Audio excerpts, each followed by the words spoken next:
June 4వ తేదీని వెన్నుపోటు దినంగా పేర్కొంటూ వైఎస్ఆర్సీపీ వినతి పత్రాలు ఇవ్వాలి అంటూ పిలుపునిస్తూ ఉంటే, మరోవైపు జనసేన మాత్రం జూన్ 4వ తేదీన దీపావళి సంక్రాంతి సంబరాలు చేసుకోండి అంటూ జనసేన పార్టీ పిలుపునిస్తూ ఉంది. దానికి కారణం ఏంటంటే, ఆంధ్రప్రదేశ్లో కూటమి పార్టీ కొలువుదీరడం, అలాగే వైకాపా పాలన అక్కడితో అంతమొందించినటువంటి నేపథ్యంలోనే దీపావళి సంక్రాంతి సంబరాలను జరుపుకోండి అంటూ జనసేనాని పవన్ కళ్యాణ్ గారు పిలుపునిస్తూ ఉన్నారు.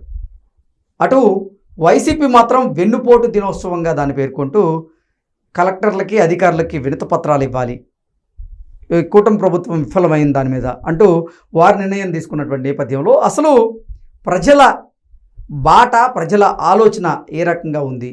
నిజంగా జనసేన పిలుపుకి ప్రజలు ఆసక్తి చూపిస్తారా, లేదంటే ఇటు వైఎస్ఆర్సీపీ పిలుపుకి ప్రజలు ఆసక్తి చూపించగలరా అనేది మనం పూర్తి స్థాయిలో విశ్లేషణ చేసుకుందాం. ప్రస్తుతం మనతో పట్టినారు ప్రముఖ రాజకీయ విశ్లేషకులు, ప్రముఖ సీనియర్ జర్నలిస్ట్ డివిఎస్ గారు. సార్తో మాట్లాడదాం.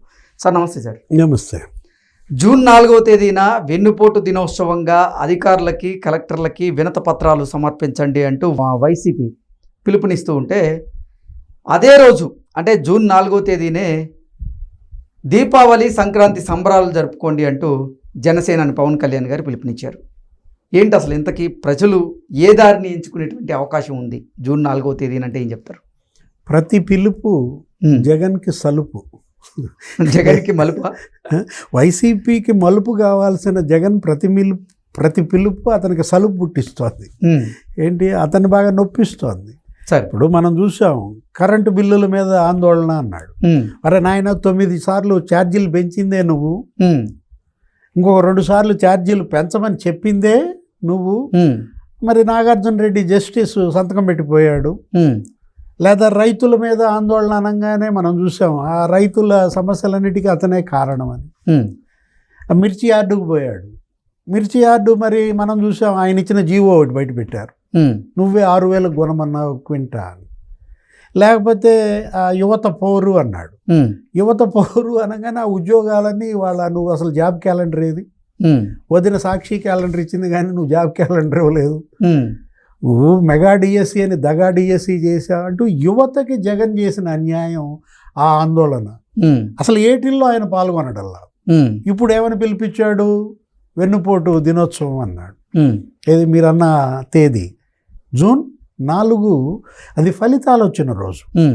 ఆంధ్రప్రదేశ్ అసెంబ్లీ పార్లమెంట్ ఫలితాలు వచ్చిన రోజు వెన్నుపోటు దినం ఏంటి?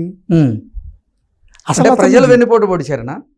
మనకు అదే కనపడుతోంది. ఇప్పుడు జగన్మోహన్ రెడ్డి నిజంగా నువ్వేంటంటే 12వ తారీఖు ఇస్తే బాగుండేది. మరి ఎవరు చెప్పరేమో ఆయనకి, నీలాంటాళ్ళు నాలాంటాళ్ళు ఎవరన్నా, ఒరే 4వ తారీఖు ఫలితాలు వచ్చిన రోజు వెన్నుపోటు అంటే అది ప్రజలు వెన్నుపోటుగా చూస్తారు, అంతేగాని కూటమి ప్రభుత్వం వెన్నుపోటుగా చూడరు కదా దాన్ని. అంటే అతను ప్రజలను అవమానిస్తున్నాడా?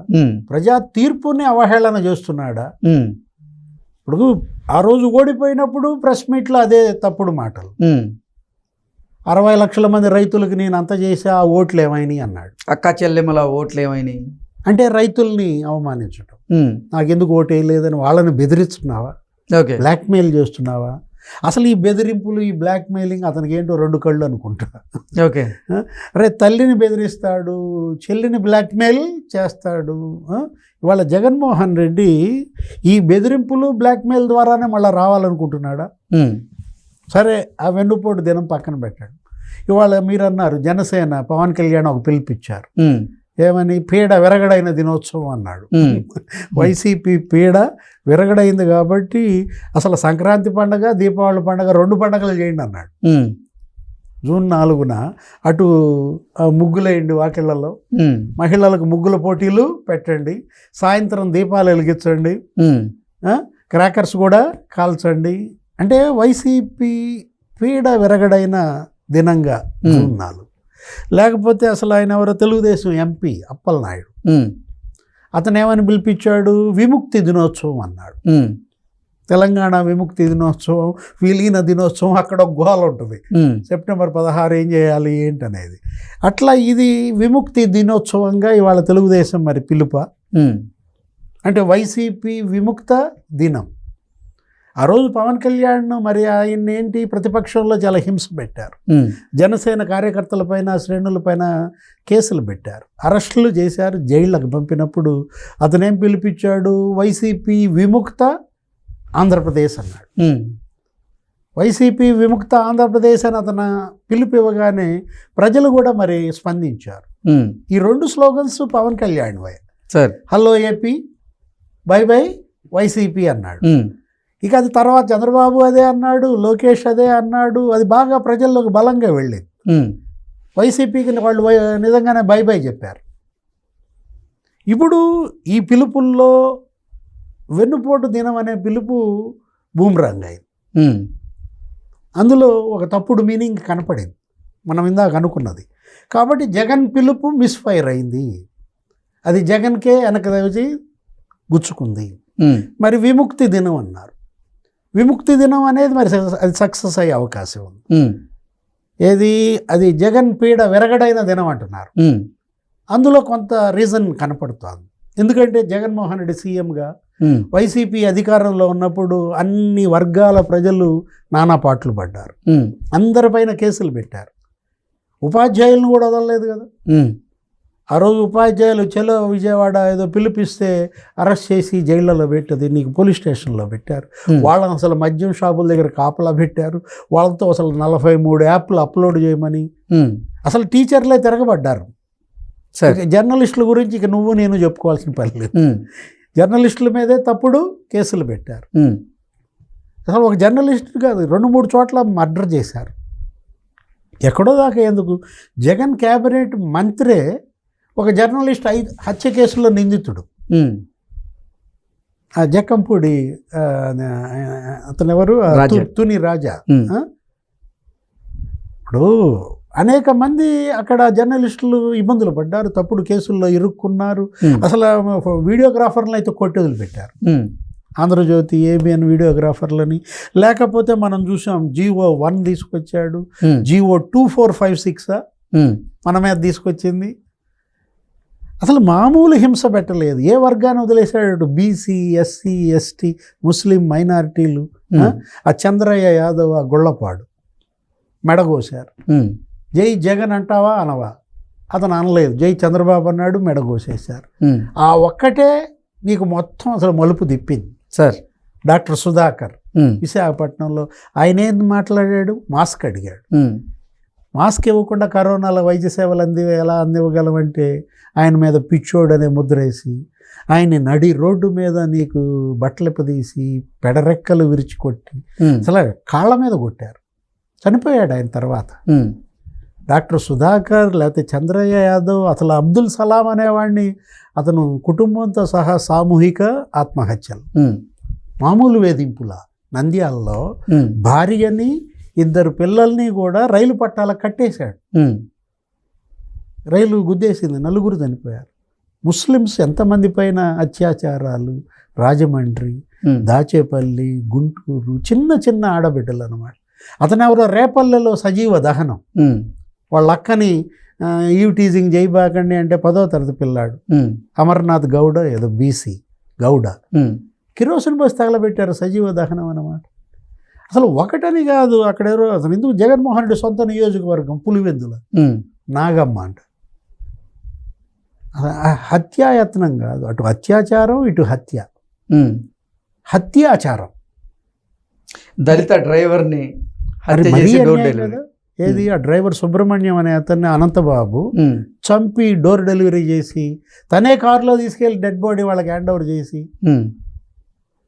అసలు ఏమి అది అసలు ఎంత అంటే ఇక అధికారం ఉంటే వీళ్ళు ఏ పనులు చేస్తారనేది వాళ్ళ అన్ని వర్గాల ప్రజలు తిరగబడ్డారు. అసలు జగన్ అంటే భయపడ్డారు.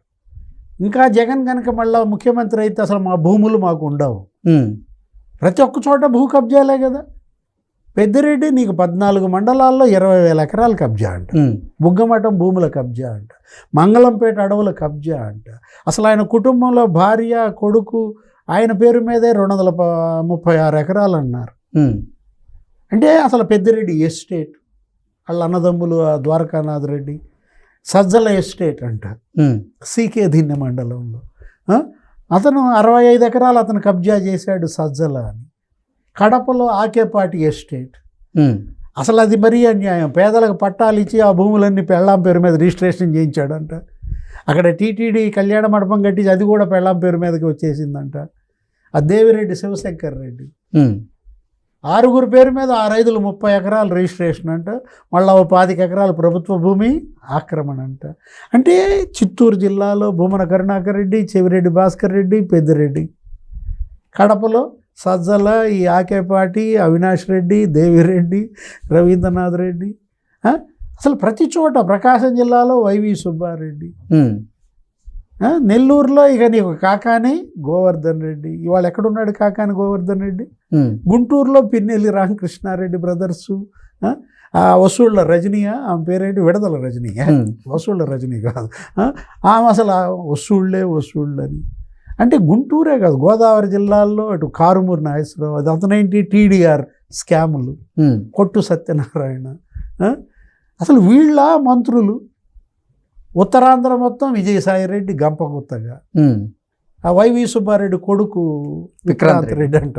అతనేంటి, నీకు అసలు కేవీ రావుని పోర్ట్ ఇస్తావా చస్తావా, సజ్ ఇస్తావా చస్తావా, పాయింట్ బ్లాంక్లో మరి 3600 కోట్లు లాక్కున్నారని. అంటే గనుల కబ్జాలు, డిస్టిలరీల కబ్జాలు, భూములు. ఇంకా మళ్ళా జగన్ గనక గెలిస్తే మన భూములు ఉండవు, మన ఇళ్ళు ఉండవన్న భయంతో ఓటేసి వీళ్ళని గెలిపించుకున్నారు. అంటే ఇప్పుడు ఏంటిది? వెన్నుపోటు దినోత్సవమా? ఎవరు వెన్నుపోటు పొడిచారు జగన్మోహన్ రెడ్డికి? ఎస్సీల డాక్టర్ సుధాకర్, డాక్టర్ అచ్చెన్న వాళ్ళు వెన్నుపోటు పొడిచారా? ముస్లింలు వెన్నుపోటు పొడిచారా? అబ్దుల్ సలాం వాళ్ళంతా వెన్నుపోటు పొడిచారా? బీసీలు వెన్నుపోటు పొడిచారా? అమర్నాథ్ గౌడు, చంద్రయ్య యాదవ్ వీళ్ళ వెన్నుపోటు పొడిచింది జగన్మోహన్ రెడ్డికి. ఇది వెన్నుపోటు దినమా, విముక్తి దినమా, పీడ విరగడైన దినమా? తేల్చాల్సింది ఎవరు? ప్రజలే తేల్చాలి. Okay sir, thank you so much.